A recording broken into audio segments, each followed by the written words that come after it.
Welcome to मूवीवर। Movie के start होते ही हमें एड और लोरेन को दिखाया जाता है, जहां लोरेन को एक बच्चे की सोल बेसमेंट में लेकर जाती है। बेसमेंट में लोरेन को फर्स्ट टाइम डीमन नन नजर आती है, जो उसे काफी डरा देती है। और फिर लोरेन को उसके हस्बैंड एंड के मरने का विजन दिखाई देता है, जिसे देखकर वह बहुत डर जाती है। इसके बाद सीन शिफ्ट हो जाता है और हमें स्कूल से घर जा रहे 4 बच्चों को दिखाया जाता है, जिनमें कहानी का मेन कैरेक्टर जेनेट भी होती है। इन बच्चों को इनकी मोम पेजी अकेले ही पाल रही होती है। रात को 1:04 पर जब सब सोए हुए होते हैं, उस वक्त जेनेट की नींद खुल जाती है और वह खुद को नीचे लिविंग रूम में पाती है। उसे समझ में नहीं आता कि वे यहाँ पर कैसे आ गई। मार्जरेट जब सोई हुई होती है, तभी अचानक उसके डोर को कोई जोर जोर से नॉक करता है।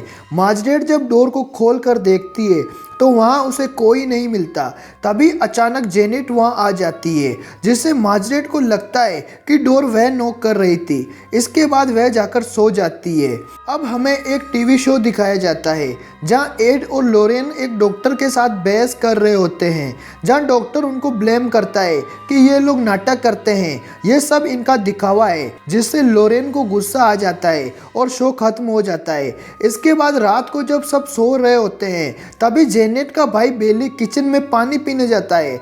पानी पीते हुए वह किचन के बाहर 2 झूलों को देखता है। इनमें से एक झूला खुद ही हिल रहा होता है, जैसे उस पर कोई बैठा हो। जेनेट अपने रूम में अंधेरे कॉर्नर की तरफ मुंह करके किसी से बात कर रही होती है, जिसे सुनकर उसकी बहन मार्जरेट उड़ जाती है। जेनेट बोल रही होती है कि तुम हमारे घर को छोड़ दो और बिल्ली को भी छोड़ दो, और देखते ही देखते उसकी आवाज भारी हो जाती है और वह कहती है कि तुम सब मरोगे और बिल्ली भी मरेगा। मार्जरेट इससे काफी डर जाती है और वे जेनेट को सुला देती है। बिल्ली जब पानी पीकर ऊपर आ रहा होता है, उस वक्त लिविंग रूम में रखे सोफे पर कोई बैठा होता है, जो बिल्ली की तरफ एक टॉय फेंकता है। बिल्ली उसे पांव मारकर टेंट के नीचे भेज देता है और अपने बेड पर आकर सोने लगता है। तभी वह टॉय फिर से बिल्ली के पास आ जाता है, जिसे वह फिर से टेंट के नीचे डालता है। तभी कोई वापस उस टॉय को बिल्ली के पास भेजता है, जिसे देखकर बिल्ली डर जाता है और भागकर अपनी मोम को इसके बारे में बताता है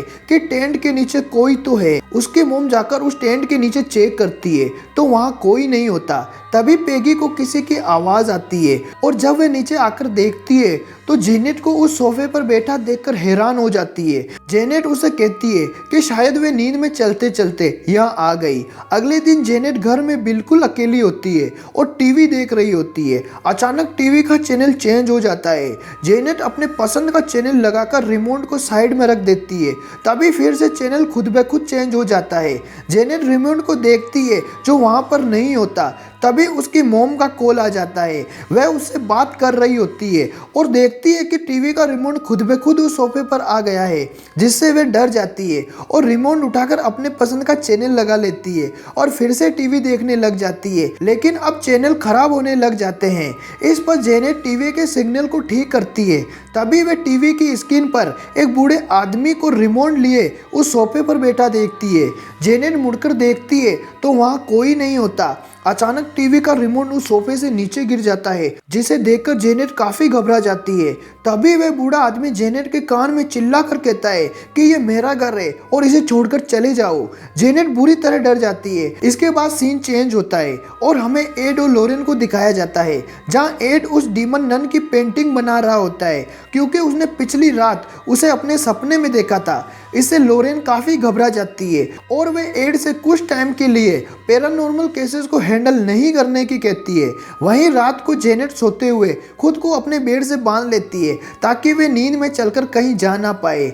रात को वह सुनती है कि कोई उसकी डोर को नॉक कर रहा है। वह उठकर चेक करने जाती है तो उसे बाहर वह सोफा खुद ब खुद हिलता हुआ नजर आता है, जिसे देखकर वह काफी डर जाती है और अपने बेड पर आकर सोने की कोशिश करती है। तभी उसके कंधे पर कोई काट लेता है, जिससे वह तेजी से चिल्लाती है। जिससे महारेट भी उड़ जाती है और तभी उनके बेड जोर जोर से हिलने लग जाते हैं। दोनों लड़कियां भागकर अपनी मोम के पास जाती है। जब पेगी उनके रूम को चेक करने आती है तब उसे वहां ओजा बोर्ड मिल जाता है, जिससे वे उन्हें काफी डांटती है। तभी उसके सामने एक ड्रेसिंग टेबल जोर से दरवाजे को बंद कर देता है, जिससे वे सभी काफी डर जाते हैं और भागकर अपने नेबर के घर चले जाते हैं। जब पेगी अपने साथ हुए सारे इंसिडेंट के बारे में अपने नेबर को बताती है और वे वहां पुलिस बुला लेती है। जब पुलिस उनके घर को चेक कर रही होती है तभी उन्हें वहां अजीब सी आवाजें सुनाई देती है और एक टेबल अपने आप मूव होती नजर आती है, जिसे देखकर वे वहां से चले जाते हैं और जाते हुए एक लेडी ऑफिसर पेगी को चर्च से हेल्प लेने की कहती है। अब हमें लोरेन दिखाई जाती है जो अपनी बेटी के साथ होती है। उसे वे विजन फिर से दिखाई देता है जब लोरेन उससे पूछती है कि वह कौन है, तो इसी दौरान लोरेन अपने पेन से बाइबिल को फाड़ती है। लोरेन जब उसे पूछती है कि वह क्या चाहती है तो वह उसे उसके हस्बैंड को मारते हुए दिखाती है, जिससे लोरेन काफी घबरा जाती है। रात को पेगी और उसके बच्चे अपने नेबर के घर में सो रहे होते हैं। तभी जेनेट पर वह गुर्कमैन पूरी तरह हावी हो जाता है और उसके बच्चों को मारने की कोशिश करता है। तभी जेनेट बेहोश होकर गिर जाती है। यहाँ हमें यह पता चलता है कि उस घर में बूढ़े आदमी की सोल के अलावा कुर्कमैन की सोल भी है।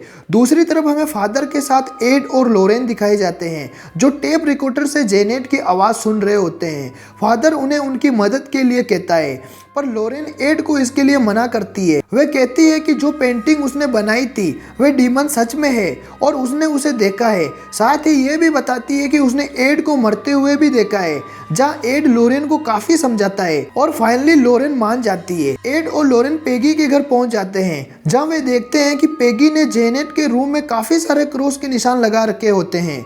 वहीं पेगी उन्हें वह सोफा भी दिखाती है। एड और लोरेन चर्च को प्रूफ देने के लिए जेनेट को उस सोफे पर बिठा देते हैं और उन शैतानों से बात करने की कोशिश करते हैं। जेनेट उन्हें बताती है कि वह शैतान जब तक उनसे बात नहीं करेगा जब तक वे उसकी आंखों में देखते रहेंगे। इस पर सब अपना फेस घुमा लेते हैं और उससे सवाल करते हैं, जिसका वह जवाब भी देती है। वह बूढ़े आदमी की सोल उनसे कहती है कि वह उसकी फैमिली से मिलने आया है। एड उसे क्रॉस का निशान दिखाता है, जिससे वह डर जाता है और चिल्लाने लगता है। तभी जेनेट अपनी नॉर्मल हालत में आ जाती है और अपने मुंह से पानी फेंकती है।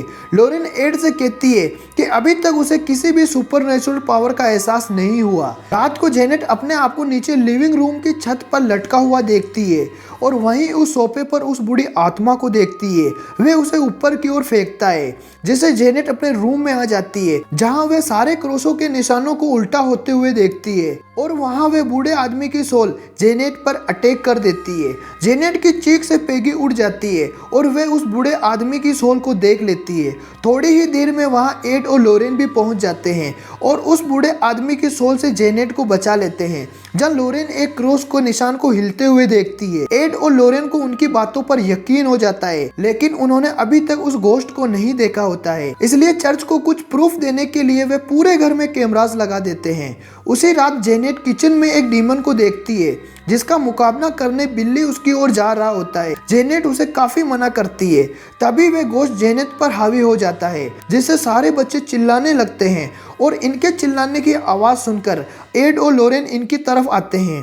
तभी घर में रखा सामान कोई उनकी ओर फेंकता है और किचन का डोर अपने आप बंद हो जाता है, जिसे तोड़कर एड अंदर जाता है और जेनेट को ढूंढता है। जेनेट उन्हें एक कबर्ड में मिलती है, जिस पर शैतान काफी बुरी तरीके से हावी हो रखा होता है। अब अगले सीन में हमें एक औरत दिखाई जाती है जो एड और लोरेन को एक वीडियो दिखाती है, जिसमें जेनेट खुद ही वह सारा सामान फेंक रही होती है। वह औरत पेगी को भी झूठा ड्रामा करने की कहती है, जिससे पेगी काफी गुस्सा हो जाती है और उन सब लोगों को यहाँ से चले जाने की कहती है।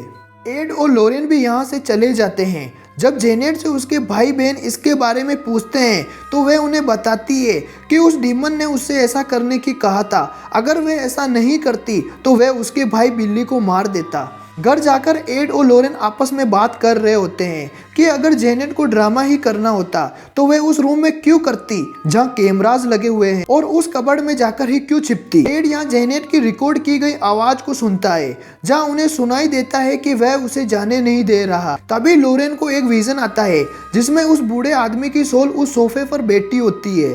वह बूढ़ा आदमी लोरेन को बताता है कि वह उसकी फैमिली से मिलने वहां आया था, लेकिन अब वह उसे जाने नहीं दे रही। ये बूढ़ा आदमी लोरेन को उस डीमन को कंट्रोल करने की हिंट भी बताता है। तभी लोरेन उस बूढ़े आदमी की सोल के पीछे उस नन डीमन को देखती है और लोरेन अपने विजन से बाहर आ जाती है, जिसके नोज से खून बह रहा होता है। अब वे दोनों समझ जाते हैं कि उनके घर पर उस बुरी आत्मा का साया है और वे उनकी मदद करने वापस निकल जाते हैं। जब एड और लोरेन पेगी के घर पहुंचते हैं तब तक वे डीमन नन जेनेट पर पूरी तरह से हावी हो जाती है। वे जेनेट को बचाने घर के अंदर जा रहे होते हैं, तभी वह दरवाजा मजबूती से बंद हो जाता है। इस पर एड एक विंडो से रूम के अंदर जाने की कोशिश करता है, तभी वहां रखे सोफे से वे भी ब्लॉक हो जाती है। लेकिन एड को जेनेट को बचाना होता है, इसलिए वे बेसमेंट के दरवाजे से घर में जाता है और उसके पीछे पीछे लोरेन भी आ रही होती है। तभी बेसमेंट का दरवाजा बंद हो जाता है और लोरेन बाहर ही रह जाती है। वह एड से वहां अकेले जाने को मना करती है, लेकिन एड उसकी बात नहीं मानता। एड बेसमेंट के रास्ते जेनेट को बचाने के लिए ऊपर चला जाता है। वहीं बार लोरेन को ये याद आता है कि उस बूढ़े आदमी की सोल ने उस नन को कंट्रोल करने के बारे में बताया था और वह ये था कि उसका नाम उसके सामने पुकार कर उसे कंट्रोल किया जा सकता है। तभी उसे याद आता है कि उसने उसका नाम उस बाइबिल में लिखा है। लोरेन ये बताने के लिए एड के पास जा ही रही होती है कि तभी आसमान से पेड़ पर बिजली गिर जाती है और वह पेड़ ठीक उसी तरह से बन जाता है जैसे उसके विजन में आया था। दूसरी तरफ एड उन शैतानों से अपनी जान बचाते हुए जेनेट के रूम में पहुंच जाता है, जहां वह नन जेनेट पर पूरी तरह से हावी हो रखी होती है। तभी अचानक विंडो का ग्लास टूट जाता है और जेनेट विंडो से कूदने की कोशिश करती है, जिसके नीचे वही नोकदार ट्री होता है, लेकिन एड उसे बचा लेता है और अब वे दोनों वहां फंस चुके होते हैं। वे धीरे धीरे नीचे गिरने ही वाले होते हैं, तभी वहां लोरेन पहुंच जाती है और वे देखती है कि डीमन नन भी वहां मौजूद है जो ये सब कर रही थी। लोरेन उन्हें बचाने के लिए जैसे ही उनकी तरफ आगे बढ़ती है, वे डीमन नन उसे अपने पावर से दीवार पर मार देती है। तभी लोरेन उस डीमन नन को उसके असली नाम वोलेक से पुकारती है और उसे वहां से चले जाने की कहती है। इसकी वजह से उसकी पावर्स कम होने लगती है और वह वहां से चली जाती है। इसके बाद लोरेन एड और जेनेट को बचा लेती है। मूवी के लास्ट सीन में हम व्यूअर्स देखते हैं कि जेनेट ठीक हो गई है और वह और उसकी मॉम एड और लोरेन को थैंक्स बोल रही होती है। और इसी के साथ इस मूवी का यहीं पर द एंड हो जाता है।